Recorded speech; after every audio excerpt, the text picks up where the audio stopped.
И з нами на сувязі кіраўнік платформы для галасавання Павел Лібер. Вітаем, спадару Паўле! Привет. Вітаем. Глядзіце, вось выбары пачынаюцца. Як доўга працягнецца працэс галасавання і, самае галоўнае, дзе і як можна прагаласаваць на выбарах у каардынацыйную раду? Яшчэ раз падкрэслюю, у каардынацыйную раду. Гэта для наших телеглядачоў.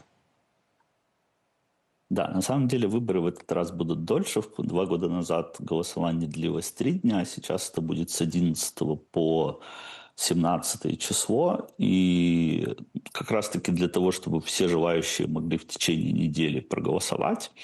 Голосование будет на технической платформе, ссылки на которую появятся сегодня вечером. Мы специально не публикуем их раньше по той простой причине, что весь апрель мы и так подвергаемся различным атакам в связи с этим голосованием. Поэтому наша задача для безопасности людей опубликовать ссылки как можно позже. Но будет детальная инструкция, она будет в каналах Координационного совета, она будет у медиа, соответственно, в течение всей следующей недели желающие смогут зайти на платформу и либо с мобильного устройства будет поддерживаться Android, либо с веб-платформы, если человек находится внутри, выбрать список, затем пройти верификацию личности и затем, соответственно, уже получить подтверждение своего голосования. А вот, з 11 по 17 траўня гэты месяц. Да.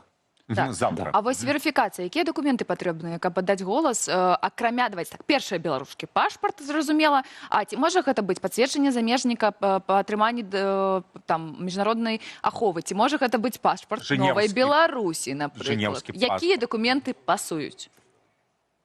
Значит, нужен будет белорусский паспорт и белорусское лицо.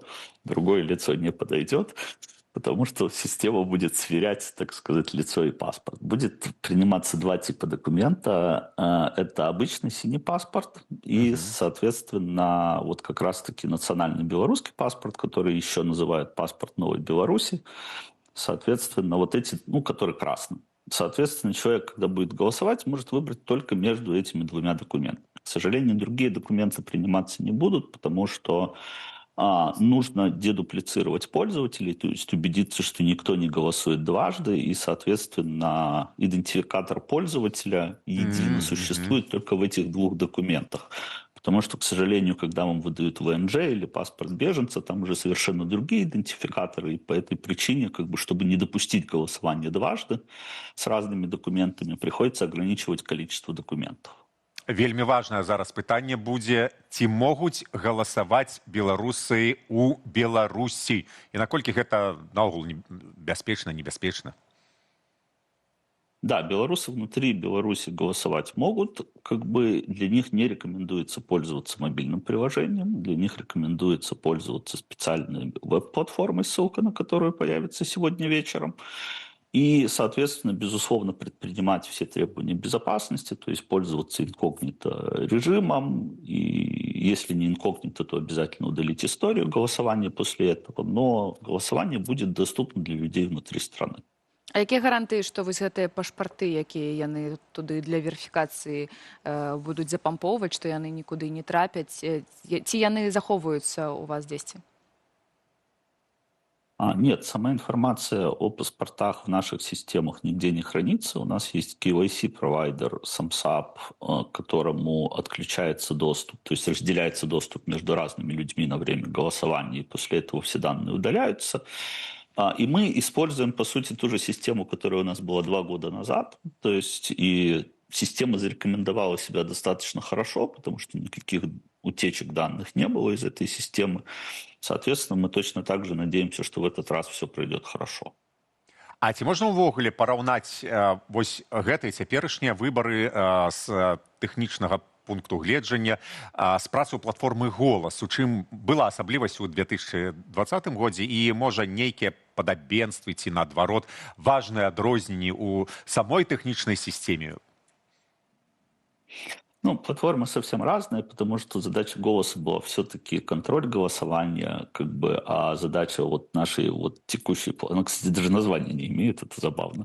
Я так подумал, что даже нет красивого названия для платформы голосования в КС. Вот так и будем называть. Платформа для голосования в КС. Поэтому...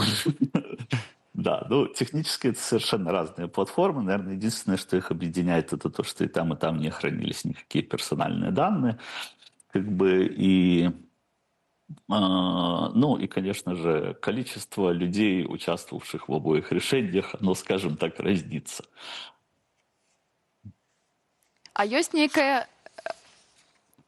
нейкая магчымасць, што вось хтосьці будзе галасаваць за спіс, ну нібыта неяк дадаваць больш гэтых галасоў, неяк больш прамаваць гэтыя спісы, нешта такое. Ці можна неяк уздзейнічаць на галасаванне? Нет, на самом деле голосование закрытое, то есть, соответственно, с момента начала до момента конца никто не может посмотреть ни промежуточных вариантов, ни каким-либо образом повлиять, потому что система работает абсолютно изолированно. Собственно, система будет с открытым кодом, когда все желающие могут проверить, что она действительно функционирует как есть. Сейчас это уже доступно для представителей избирательной комиссии. Мы как раз с представителями избирательной комиссии как бы сегодня будем непосредственно все устанавливать, проверять, что все действительно работает, как ожидается. Опять же, разделять доступы, чтобы на время голосования никто не мог получить доступ к самой системе. То есть это, по сути, такой процесс, который происходит между технической командой и представителями избирательной комиссии для того, чтобы убеждаться в правильности и точности голосования. Но никакого влияния в процессе оказать нельзя, и никаких промежуточных результатов в процессе тоже узнать нельзя. А ці будзе некае, выбачай, я пра голас хачу, некае вось гэта маштабіраванне. Мне вельмі спадабалася, калі была вось гэтая сістэма, у якой голас падлічыў колькасць галасоў, зрабілі нейкую, як это кажуць, матэматычную гіпотэзу, колькі гэта магло быць. А ці у галасаванні з каардынацыйнай рады будзе такое? Бо ну, мы памятаем вынікі галасавання тых гадоў, гэта было ну не вельмі шмат, не мільёны мільёнаў. Ці будзе нейкая такая новая сістэма ў гэты раз?